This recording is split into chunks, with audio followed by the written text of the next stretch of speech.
Bonjour, on est le 12 novembre 2018. Euh, il est en train de pleuvoir à l'extérieur. Bon, on va dire l'automne euh, fait sa petite histoire. L'automne c'est l'automne 2018 qui fait sa petite histoire. Bon, ceci étant dit, justement, c'est l'occasion de parler, je veux dire, non pas de la pluie, mais de ce qu'on appelle l'humidité. L'humidité, je ne vais pas parler des traitements d'humidité, mais juste ce que l'on peut constater, je veux dire, comme effet dû à l'humidité dans une habitation, dans une bâtisse, dans un immeuble, dans un appartement, dans une vieille maison, dans une villa, dans une...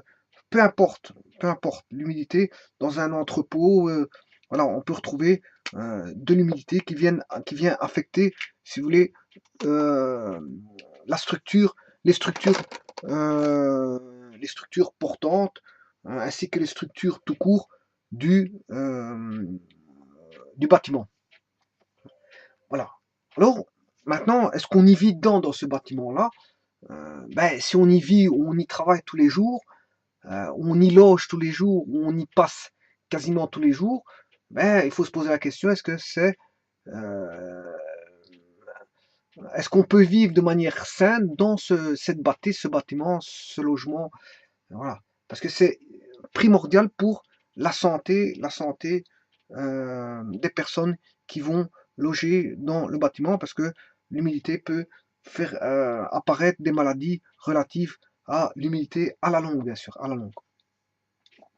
Bon, et en tout et pour tout, la première des choses à faire avant de parler d'humidité, c'est de reconnaître un problème d'humidité. Je veux dire, l'idéal, ça à un stade précoce. Bon, si on l'a à un stade précoce, ben, c'est fondamental, fondamental. Euh, Pourquoi? Parce que vous savez que vous allez devoir chauffer une habitation car il y a de l'humidité, et que plus il y a d'humidité, et plus il faudra chauffer euh, plus fortement, c'est-à-dire que la facture énergétique va dépendre du taux d'humidité pour lequel, enfin, de l'humidité que vous avez dans l'habitation. C'est-à-dire, quand je dis dans l'habitation, c'est toutes les structures de l'habitation, que ce soit mur ou peu importe, tout ce qu'on peut imaginer qui peut absorber l'humidité en tant que matériau, ben, je veux dire, doit être chauffé pour justement faire évacuer un temps soit peu ou au maximum l'humidité, ou tout, tout ou partie d'humidité qu'absorbe, je veux dire, les matériaux de, comment on appelle ça, matériaux de structure du bâtiment. Bon, donc ici, le but de cette vidéo, c'est pas de montrer les pratiques, toutes les maladies qu'on peut avoir avec l'humidité, c'est loin de tout ça. Ni en, ni en cours, c'est pas une vidéo qui va traiter des traitements de l'humidité, mais c'est juste une vidéo qui va tenter de reconnaître les problèmes relatifs à l'humidité. Bon, bien sûr, l'humidité se retrouve dans des zones humides, parce que quand vous avez des zones humides, l'humidité se retrouve dans des zones humides. Voilà. C'est-à-dire que si vous avez un endroit sec, tel qu'un désert où il n'y a pas de pluie, proche de l'habitation, etc., s'il fait très chaud, vous n'allez pas rencontrer de problème d'humidité. Les problèmes d'humidité se rencontreront là où il y a de l'humidité. Par exemple, une zone humide. Si on a, par exemple, un grand lac, une forêt, des rivières, ou des zones de pluie assez, ou encore une citerne, enfin, peu importe, là où il y a un écoulement, beaucoup d'écoulement d'eau, ben, fatalement, fera sortir, je veux dire, l'objet caractéristique d'un taux d'humidité, je veux dire, assez conséquent. Et donc, ce taux d'humidité assez conséquent va agir sur les matériaux en les attaquant, en les agressant. euh, voilà, et on sait très bien que déjà, si on prend du métal, une maison est constituée de structures de bois. Le bois peut être facilement attaqué par l'humidité. On peut avoir des escaliers en bois, on peut avoir voilà, des structures portantes telles que les poutres d'un étage, hein, tout ce qui est bois, le bois de structure d'un toit, etc., peut être attaqué par l'humidité. Maintenant, qu'est-ce qui peut encore être attaqué par l'humidité? Mais c'est tout ce qui est ferraille. Ferraille, le fer, s'il n'est pas, on va dire, protégé, ben, va devenir, euh, euh, va subir l'humidité au travers de la corrosion. Corrosion. Et maintenant, il y a tous les autres types de matériaux, tels que les enduits qui peuvent pomper de l'humidité et, je veux dire, pourrir, finir par pourrir. Et donc, et voilà, et c'est valable pour beaucoup de choses, de matériaux qui peuvent pomper et qui peuvent faire en sorte que l'habitation peut s'imprégner, on va dire, euh, d'eau, s'imprégner d'eau. Voilà, donc une maison peut absorber énormément d'eau si, par exemple, on habite près d'un ruisseau. Hein, voilà, si on habite le cours d'eau et on a un ruisseau juste à côté, ben, fatalement, on aura une zone humide qui va faire en sorte que elle va venir agresser tous les matériaux qui font état de structure du bâtiment. Elle va agresser voilà, le bâtiment. L'eau va agresser le bâtiment. Par les sous-sols, bien sûr, par les sous-sols, et par le ciel, puisque quand il pleut, hein, je veux dire, c'est de la pluie qui tombe du ciel, donc fatalement, cette eau-là retombe sur les toits, et si le toit est mal isolé, ben, on peut avoir des zones d'humidité. Donc on peut avoir de l'humidité, je veux dire, au sol, et de l'humidité, je veux dire, au toit, et au travers les toits, bien sûr, l'écoulement sur les murs. Donc on peut avoir deux types d'humidité qui va remonter, qui est soit agressée directement par les eaux, si l'eau est en contact direct avec l'habitation, ben fatalement, si on a un ruisseau, on a construit une bâtisse sur un ruisseau, fatalement, le ruisseau va attaquer tous les jours, hein, par l'érosion et l'humidité, l'habitation. Donc il faut prendre les mesures nécessaires pour justement faire en sorte que la bâtisse puisse être viable dans un milieu, je veux dire, où il y a un contact direct avec l'eau, tel qu'un ruisseau, ou peu importe. Peu importe. Voilà. Maintenant, généralement, on s'écarte des ruisseaux, mais il se peut aussi qu'il y a le ruisseau ramène des eaux, je veux dire, au travers des crues, etc., des crues d'eau, etc., ou encore par absorption des terrains gorgés d'eau, etc. On peut avoir, je veux dire, une humidité qui va se retrouver dans les bâtisses proches des ruisseaux, des lacs et enfin, tout ce qu'on veut, tout ce qui est réserve d'eau ou passage d'eau peut venir faire en sorte que, au travers des pompages, ben, je veux dire, des pompages naturels, bien sûr, pas, voilà, des pompages où, eh bien, qu'on ait des bâtisses qui soient gorgées d'humidité. On retrouve ça, par exemple, et aussi, on peut avoir, par exemple, dans des zones humides telles que les bois, habiter dans un bois, peut-être, je veux dire, une source très grande d'humidité. Voilà. Bon, alors, l'humidité, l'eau peut soit tomber, ce qu'on appelle par gravitation, hein, par la gravitation, c'est bon, des lois de la physique de la gravitation, hein. Je veux dire, tout court, que je veux dire, tout court tombe en fait, hein, tout court tombe, et l'eau ne fait pas exception. L'eau tombe, hein, elle est attirée par le centre de la Terre. Tout court est attiré par le centre de la Terre. Et bien sûr, il y a la loi de l'action et de la réaction, hein. Vous allez me dire, ouais, si le corps exerce, si la Terre exerce une force sur euh, le corps, mais le corps aussi exerce une force sur la Terre, mais elle est très petite, très petite. Voilà, autant dire que c'est la terre qui attire le corps. Donc, autant dire que la goutte d'eau, les gouttes d'eau de pluie vont tomber au sol, va être attiré par gravitation par la terre, et donc tout tombe, toutes les eaux retombent. Et il en est de même pour les écoulements. Quand on a un écoulement d'eau, quand on a un niveau haut, l'eau par gravitation va, au travers de dénivellations, aller d'un point haut à un point bas. Donc fatalement, c'est aussi par gravitation. Bon, il y a des autres formes de, Euh, ça, on va dire, c'est des gouttes descendantes, parce qu'on peut avoir des gouttes montantes. Les gouttes montantes se retrouvent, ce qu'on appelle par exemple, dans l'humidité ascensionnelle. Là, c'est par non plus la gravitation, mais par un phénomène aussi physique qu'on appelle la capillarité. Capillarité sont des forces, voilà, de contact de surface qui font en sorte que on va avoir euh, les eaux qui vont remonter par capillarité, mais on peut avoir aussi des absorptions des matériaux qui absorbent, tel tel un, comment est-ce qu'on appelle ça, un pouvoir d'absorption, tel que un torchon. Si vous mettez un torchon dans l'eau, ben, le torchon va absorber de l'eau. Eh bien, il existe des matériaux, ben, je veux dire, qui vont absorber au travers de leur structure, vont éponger, si vous voulez, de l'eau. Donc, voilà. Donc, les matériaux peuvent éponger, prendre de l'eau, soit par capillarité ou soit par un phénomène d'absorption, comme une éponge.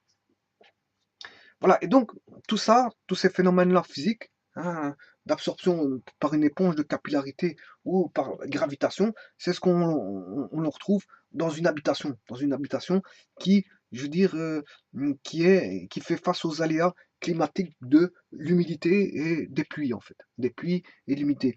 Parce que la pluie tombante, elle peut stagner, et les eaux stagnantes sont aussi, je veux dire, aussi bien, elles sont nocives, les pluies sont nocives aussi bien provenant du ciel, mais on est protégé par des tuiles, etc. Pour autant que la maison est bien isolée, bien protégée, et bien rembourrée, bien renfermée, bien, voilà, bien isolée au niveau thermique et bien isolée au niveau euh, de la structure, c'est-à-dire que la maison est bien fermée. Hein, si on a une maison bien fermée, ben, je veux dire, il n'y a pas de pénétration des eaux qui vont se faire à l'intérieur. Par contre, il peut y avoir des attaques contre les murs. Voilà, et là, il faut protéger, voilà, les pluies d'une certaine direction, protéger certains murs faisant face aux pluies provenant d'une certaine direction en les protégeant par des matériaux spécifiques euh, et protéger les murs. Voilà. J'entends par là la protection par des bardages. Bardages, voilà. Alors maintenant, ceci étant dit, mon but de la vidéo, c'est de pas voir tout ça, mais en fait, c'est pour vous dire tout simplement comment reconnaître, je veux dire, l'humidité dans votre maison. Bon, une des premières choses, ce sont les couches de plâtre qui sont, on va dire, qui sentent un petit peu le moisi, et ou alors on a une tache visible. C'est une tache visible en plein sur le plafonnage, sur le plâtre, ou encore, quand je dis plafonnage, mais c'est aussi sur des peintures. Bon, par exemple, sur les peintures, on peut se voir, il y a des cloques, ce qu'on appelle des cloques de peinture, ce qu'on appelle des... En fait, les peintures se détachent, on le voit facilement. Alors, bon, ça c'est au niveau du plâtre. Maintenant, au niveau du papier peint, mais papier peint, c'est du papier. Donc, fatalement, le papier, je veux dire, va absorber de l'eau et donc euh, va détacher le papier peint. Il va détacher ou encore l'imprégner d'une certaine couleur euh, visible par rapport à ce qui est sec. Ce qui est sec et ce qui est humide sera vite perçu. Voilà, on verra la différence entre l'humide, papier humide et papier sec. Maintenant, au niveau des plaintes, les plaintes, bon, on pourra avoir des plaintes qui sont détachées, qui se détachent assez facilement, hein, ou qui sont complètement détachées, ou on va dire qu'ils sont cassés tout court. Et alors, on aura une certaine odeur, voilà, une certaine odeur, tout comme le plafonnage, on peut sentir une certaine odeur de plâtre, je veux dire, moisi, au travers de l'humidité, autant on peut sentir, je veux dire, l'arrière-plan de la plainte qui est détaché et qui va sentir, je veux dire, aussi le moisi. Puisqu'en fait, il y a une zone d'humidité, hein, voilà, qui dégage une certaine odeur. Maintenant, on peut reconnaître aussi, euh, par exemple, si je prends le cas d'une cave, qu'une cave est humide, ben, ça se voit tout de suite. Hein, au travers du sol, si le sol de la cave, s'il est humide, ben, on peut entrevoir une humidité. Une humidité, euh, voilà. Une remontée des eaux, certaines remontées des eaux ou une retombée des eaux dans la cave. Alors, maintenant, ce qui est facilement perceptible, ce sont les taches, les fameuses taches que je vous ai dit tout à l'heure, d'humidité sur les murs aussi bien intérieurs qu'on peut avoir apparaître sur les murs extérieurs. Bien sûr, attention aux fissures que vous avez dans les habitations qui est source d'introduction d'eau dans les fissures. Donc la première chose à faire dans les murs extérieurs, c'est de fermer les fissures au travers, bien sûr, voilà, de silicone ou de ciment, si recimenté. Voilà, repréparer un ciment, refermer les joints, enfin les ouvertures des fissures, ou remettre du silicone. Il y a beaucoup d'habitations, hein, c'est pas parce qu'on a une nouvelle habitation qu'il n'y aura pas de fissures. Parce que une nouvelle habitation nouvellement construite doit être, je veux dire, doit se poser avec le terrain. Voilà, elle doit faire on va dire, elle doit prendre sa position sur le terrain. Donc, tant que, je veux dire, elle n'est pas positionnée correctement, je veux dire, parce que le terrain, il bouge, hein, pas fameusement, parce que sinon, à ce moment-là, il faut faire des études de sol auparavant pour voir si le terrain bouge fameusement. S'il bouge fameusement, on n'allait pas construire dans un terrain meuble qui bouge facilement. Maintenant, si le terrain, tout terrain bouge, ben, tout terrain, fatalement, ben, s'il bouge un tout petit peu, c'est naturel, tous les terrains bougent, hein. Hein. Maintenant, il suffit de prendre une habitation normale, hein, qui passe à côté d'une route, mais si des camions de gros tonnage passent dans cette route, mais toute la structure du bâtiment, je veux dire, bouge et fatalement, à la longue, on peut voir apparaître des fissures, fatalement. Donc, toutes les fissures peuvent apparaître tout naturellement. C'est pas parce qu'on a une vieille bâtisse, c'est pas parce qu'on a une nouvelle bâtisse qu'on n'aura pas de fissures. Et c'est pas parce que euh, on a une vieille bâtisse qu'automatiquement on a des fissures. Voilà. Euh, les fissures ne sont pas propres. Oui, il y en aura plus sur une vieille que sur une nouvelle, mais tout dépend les cas. Mais on va dire que euh, tout, toute habitation peut subir, je veux dire, l'effet de sol. Donc, on va dire le mouvement du sol qui fait en sorte qu'on peut avoir attrapé des fissures, que ce soit sur une nouvelle ou une vieille habitation. Parce que une nouvelle habitation nouvellement construite doit prendre sa position sur le terrain et à la longue, je veux dire, on peut, si elle peut un petit peu bouger, donc attraper, je veux dire, des petites fissures à droite et à gauche. Et donc, la première chose à faire, c'est de colmater, je veux dire, ces fameuses fissures qui apparaissent. Voilà. Bon, maintenant, pour reconnaître, je veux dire, qu'on a de l'humidité dans sa maison, il existe, enfin, il y aura l'existence, si vous voulez, de moisissures. Ah, ça moisit, ça pourrit, elle va dire, et la moisissure, ça sent fort. Et ça peut entraîner aussi, je veux dire, l'apparition de champignons. Donc en fait, on aura ce qu'on appelle une odeur de... La moisissure va faire intervenir une odeur de moisi. On va reconnaître assez facilement. Maintenant, attention que cette moisissure-là peut venir surtout sur les vêtements, sur la maroquinerie, sur les meubles, hein, que ce soit côté, arrière ou en dessous. Ben, on peut aussi avoir de la vermine qui peut apparaître, je veux dire, au sein de l'habitation, tel que par exemple ce qu'on appelle les tisanours. Enfin, il y a beaucoup de vermine, hein. Bon, il y en a beaucoup. Tisanours. Il y a aussi les enfin, il y en a beaucoup, hein. Psocoptères, tisanours, psocoptères. Il y en a beaucoup, il n'y a pas que cela. Enfin, il y en a toute une panoplie de petites bestioles qui peuvent venir se loger, je veux dire, dans les bois pour trouver refuge et habitation pour habiter si vous ne faites pas le nécessaire pour éliminer cette. Il y a beaucoup de bestioles relatives, je veux dire, à, voilà, à l'environnement et on retrouve les bestioles relatives à l'humidité. Donc, mais attention qu'au niveau statistique, il est clair et net que une habitation sur 5 fait face à des problèmes d'humidité, si pas plus. Si pas plus, on dit 1 sur 5. Je dirais même plus, hein, surtout que maintenant le parc vieillissant, le parc d'habitation vieillissant, ben, on se retrouve de plus en plus avec d'habitations qui ne remplissent pas, je veux dire, qui ne remplissent plus leur fonction d'isolement et qui ne sont pas, je veux dire, euh, qui ne sont pas rénovées. Voilà.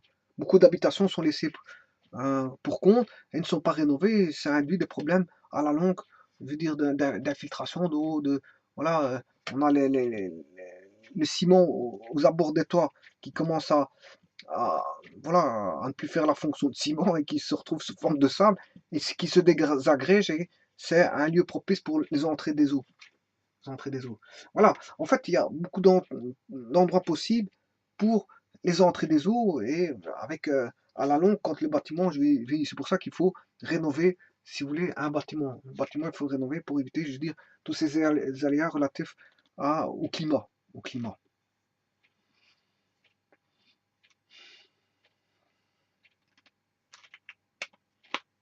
Et donc, à ce moment-là, quand vous avez détecté via un professionnel qu'il existe, il y a l'existence, bien sûr. Bien sûr, quand vous chauffez, il faudra chauffer en rapport avec l'humidité que vous avez, hein. Donc, plus vous avez d'humidité, plus il faudra chauffer. Donc, en fait, vous allez user du chauffage tout simplement pour retirer une grande partie de l'humidité et puis pour chauffer. Une partie sera faite pour chauffer, une partie pour retirer l'humidité. Bon, vous voyez que bon, au niveau économie d'énergie, vous ne faites pas d'économie d'énergie, bien au contraire, vous faites en sorte que vous dépensez plus.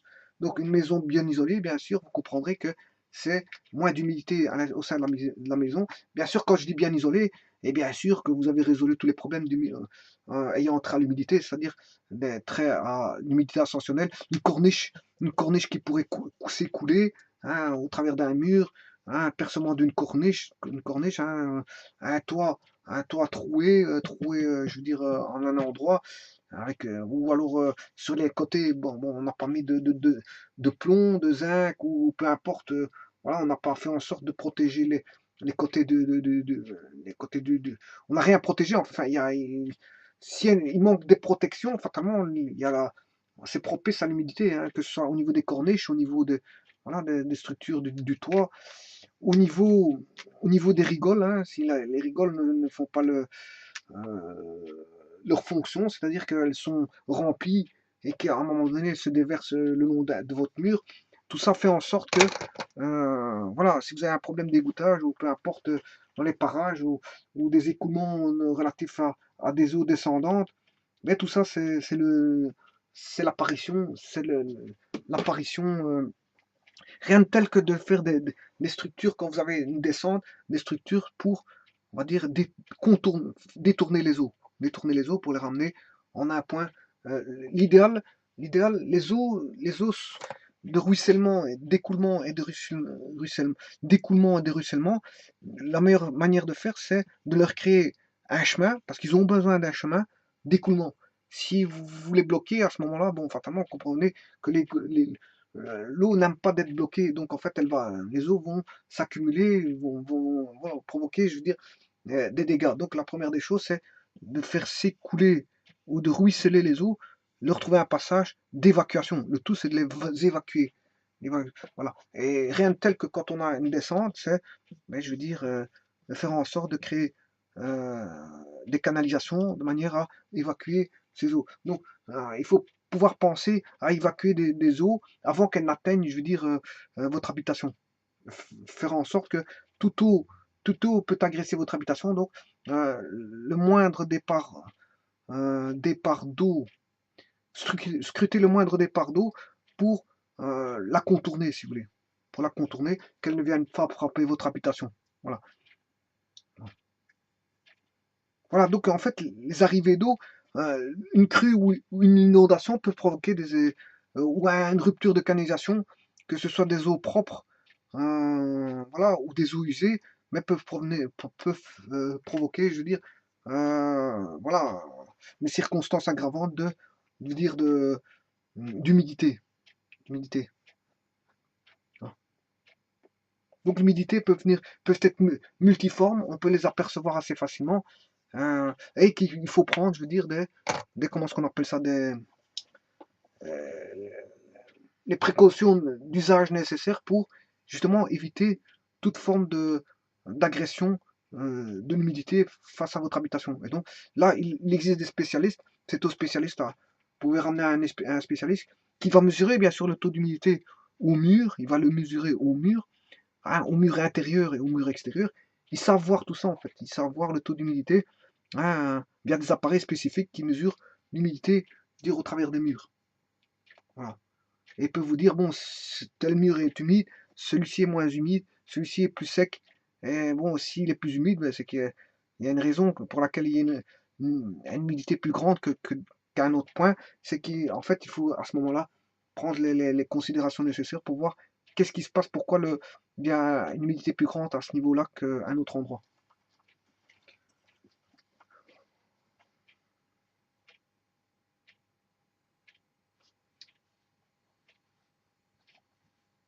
Et bien sûr, vous allez me dire, ouais, mais bon, pour éliminer cette humidité, ben, fatalement, il faut un budget.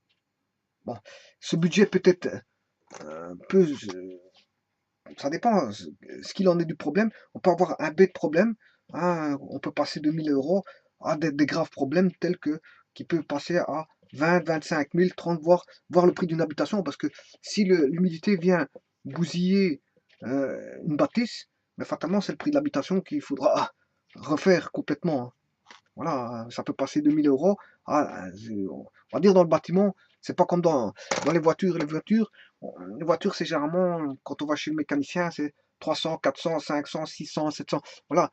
Euh, Quand on a un problème plus grave dans les habitations, dans les voitures, je parle pas de carrosserie, bien sûr, on arrive à 1000 euros, 1500 euros pour une boîte de vitesse, mais c'est pas tous les jours qu'on change une boîte de vitesse. Voilà. Pour avoir, euh, voilà, un problème moteur, voilà, un joint de culasse. 1000, 1000, 2000, 3000, ça dépend le cas de figure, hein. Pour avoir un jeune culasse, si vous faites ça chez un petit garagiste, 600 euros. Donc, autant dire que dans les véhicules, bon, 1000 euros, je parle pas des problèmes de carrosserie, parce que ça, c'est encore un autre genre, c'est 2-3 000 euros. Problème de carrosserie, 2, 3, 4, 5 000, 6 000, 7 000, et voir la voiture qui tombe en déclassement. Voilà. Mais dans une habitation, 1000 euros, si on a 1000 euros, on s'en sort, parce que généralement, le problème d'habitation, ça va par coût de 1000 euros. C'est pas comme un véhicule où là, c'est 200, 300, 400, 500, 600, 700, 800, 900, 1000, 1200, 1300, 1400 euros le prix pour réparer un véhicule. Je parle bien sûr non pas de carrosserie, parce que la carrosserie, là, c'est plutôt 1000, 2000, 3000, 4000, 5000 euros. Voilà. Par contre, dans une habitation, c'est par coût de 1000 euros. Hein. Vous faites des petits travaux à droite à gauche, 1000 euros par-ci, 1000 euros par-là. Voilà. Donc, ce qui veut dire que si vous vous en sortez avec un problème d'humidité à 1000 euros, vous en sortez bien. Si vous avez 2000 euros, ben, ça va déjà encore. C'est moins bien que 1000, mais c'est déjà mieux. Mais il arrive que pour résoudre tout un problème d'humidité, il peut arriver que il faille payer 10 000 euros. Il peut arriver qu'il faille payer 20 000 euros. Et que le gros problème de votre habitation, c'est un problème d'humidité. Ça veut dire qu'il faut faire une nouvelle toiture. Hein, je sais pas moi, il faut faire un bardage, il faut faire un isolement complet de l'habitation. Voilà, ça peut monter à 1000, 2000, 3000, 4000, 5000, 6000, 7000, 8000, 9000. Voilà, et monter 20 000, 30 000. Et si la maison est déclassée, ben, c'est le prix de l'habitation. Donc vous voyez que euh, l'humidité, c'est un coût. Mais maintenant, ne pas faire de travaux relatifs à l'humidité, ne pas faire de travaux relatifs à l'humidité, bien sûr, c'est un autre coût. C'est pour votre santé, parce que, comme je vous l'ai dit, vous allez avoir des problèmes, je veux dire, relatifs à l'humidité.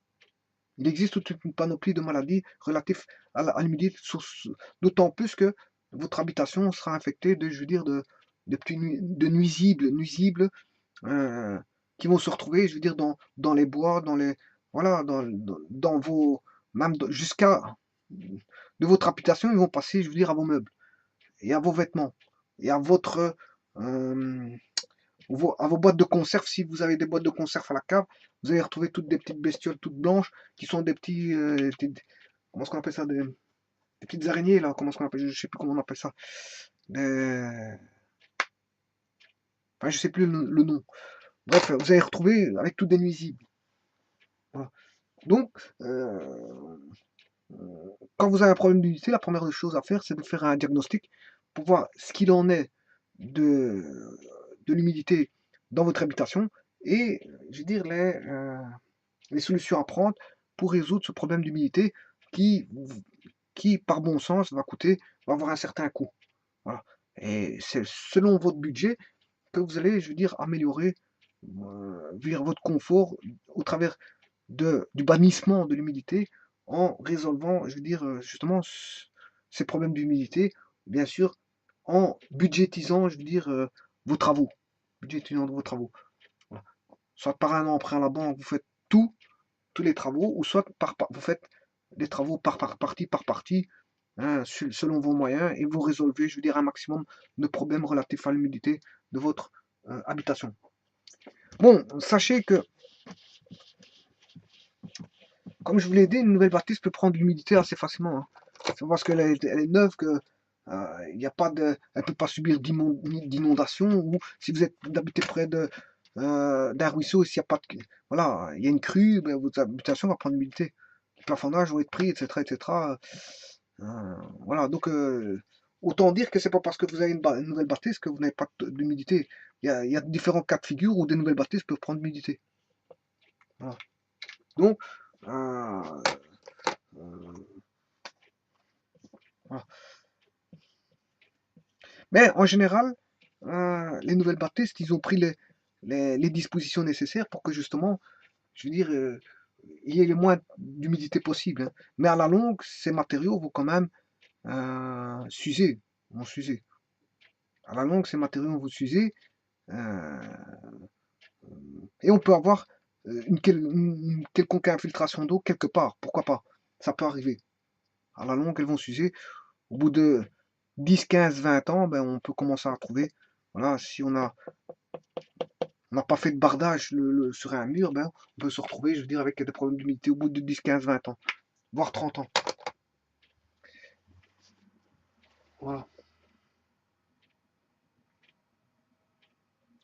L'humidité est surtout visible, je veux dire, à l'œil nu. À l'œil nu, hein. Comme je vous l'ai dit, bon, quand on voit du plafonnage, euh, on voit tout de suite que le plafonnage est pris par l'humidité. On voit tout de suite. Donc, le plafonnage, c'est beaucoup une question on voit, donc c'est visible et en fait, il existe beaucoup d'appareils de mesure pour mesurer le taux d'humidité voilà, des matériaux et de voir qu'on a affaire à un matériau affecté par de l'humidité. Voilà, je vous remercie beaucoup.